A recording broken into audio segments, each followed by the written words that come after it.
Patimura, nama yang selalu diingat dengan keberanian dan perlawanan. Lahir dengan nama Thomas Matulesi di Pulau Saparua, Maluku. Ia berasal dari keluarga sederhana. Ia menjadi simbol perlawanan melawan penjajahan. Rakyatnya, orang Maluku, terkenal dengan kemampuan melaut dan perdagangan rempah-rempah yang kaya. Mereka sudah lama menderita eksploitasi. Pertama oleh Portugis, kemudian oleh perusahaan Hindia Timur Belanda. Masa kecil Patimura menanamkan dalam dirinya rasa cinta yang mendalam untuk tanah airnya. Ia kemudian mengabdikan hidup untuk pembebasan Maluku. Awal abad ke-19 menjadi saksi pengetatan cengkeraman Belanda di Kepulauan Rempah-Rempah. VOC didorong oleh keserakahan menerapkan monopoli atas perdagangan rempah-rempah. Monopoli ini melumpuhkan ekonomi lokal. Orang Maluku yang dulunya pedagang kaya jatuh miskin. Kerja paksa dan perlakuan tidak manusiawi menjadi hal biasa. Belanda, dibutakan oleh pengejaran keuntungan, gagal melihat kemarahan yang membara di antara orang Maluku. Kemarahan ini yang dipacu oleh kesulitan ekonomi dan pensi budaya adalah bom minggu untuk Milad. Percikan api itu muncul pada tahun 1919. Belanda dengan kesombongannya memilih untuk menghancurkan sebagai keramat milik orang Maluku. Tindakan penistaan ini menyulut api pemberontakan. Merdeka atau mati? Patimura, seorang tokoh yang dihormati di komunitasnya, muncul sebagai pemimpin alami. Dia menggalang rakyatnya dengan pesan sederhana namun kuat, merdeka atau mati. Pemberontakan dimulai dengan sungguh-sungguh. Penaklukan benteng Duurstede, simbol kekuatan Belanda, mengirimkan gelombang kejut ke seluruh Nusantara.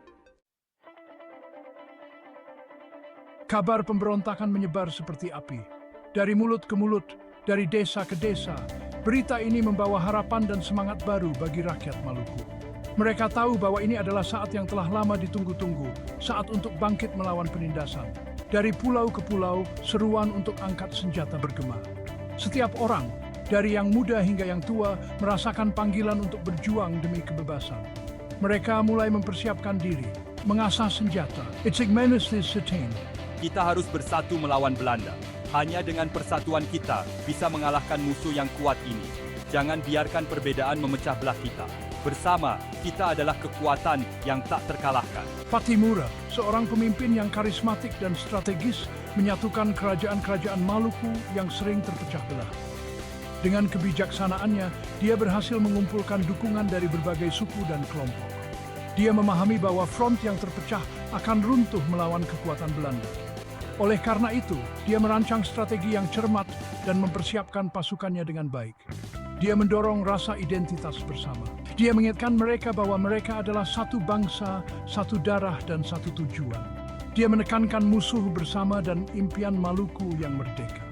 Dengan semangat yang membara, dia menginspirasi mereka untuk berjuang tanpa rasa takut.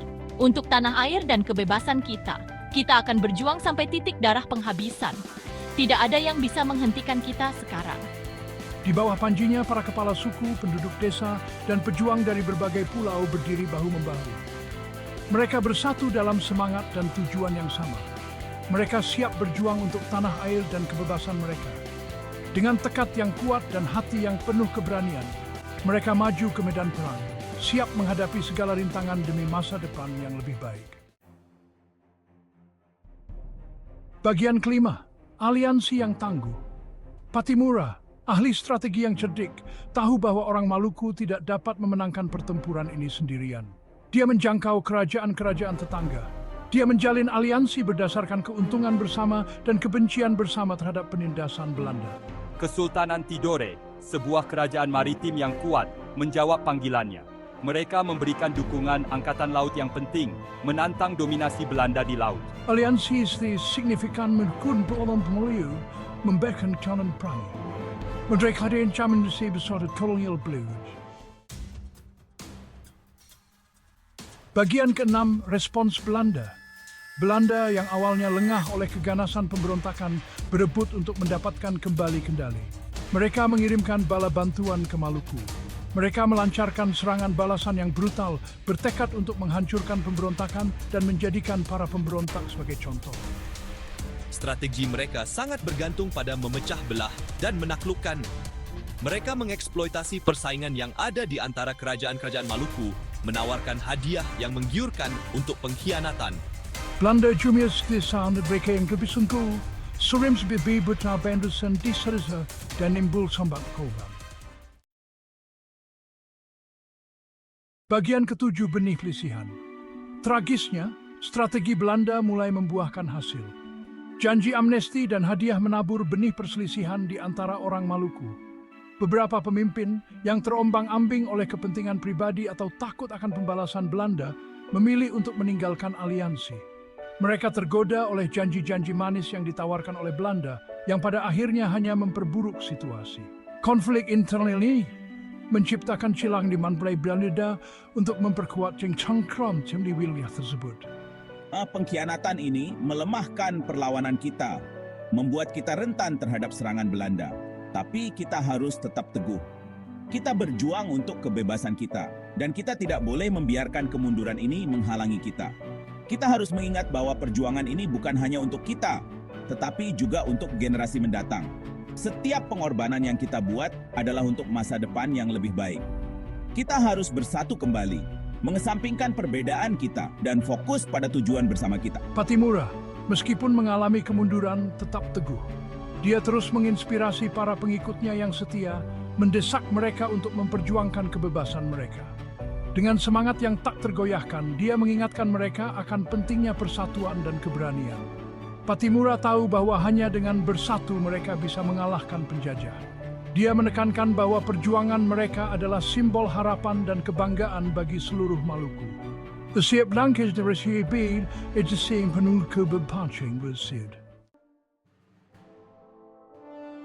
Bagian ke depan, kejatuhan seorang pahlawan. Belanda terus mengatakan pertawanan yang melemah, melancarkan serangan dan kemirkau Pattimura. Meskipun berjuang dengan gagah berani, Pattimura kalah jumlah dan persenjataan. Dia akhirnya ditangkap. Penangkapannya menandai titik balik dalam pemberontakan.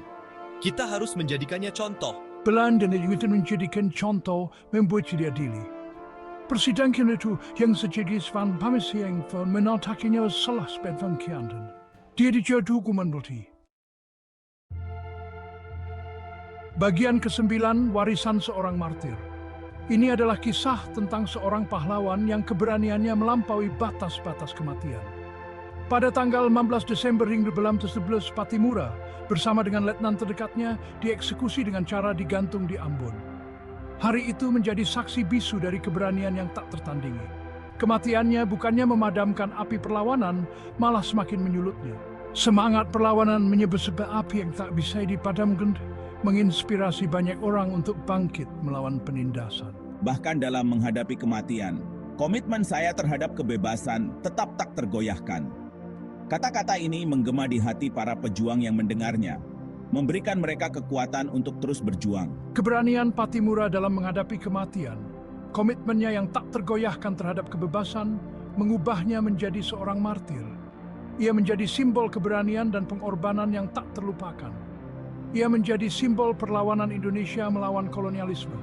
Setiap tindakan dan kata-katanya menjadi inspirasi bagi generasi berikutnya untuk terus berjuang demi kebebasan.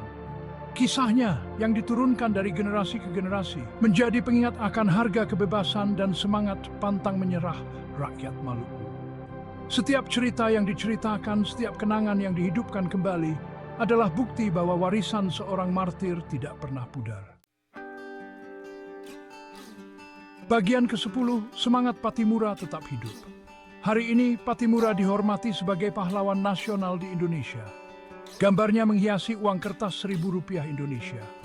Banyak patung dan monumen di seluruh negeri berdiri sebagai bukti keberanian dan pengorbanannya. Warisannya melampaui monumen dan mata uang.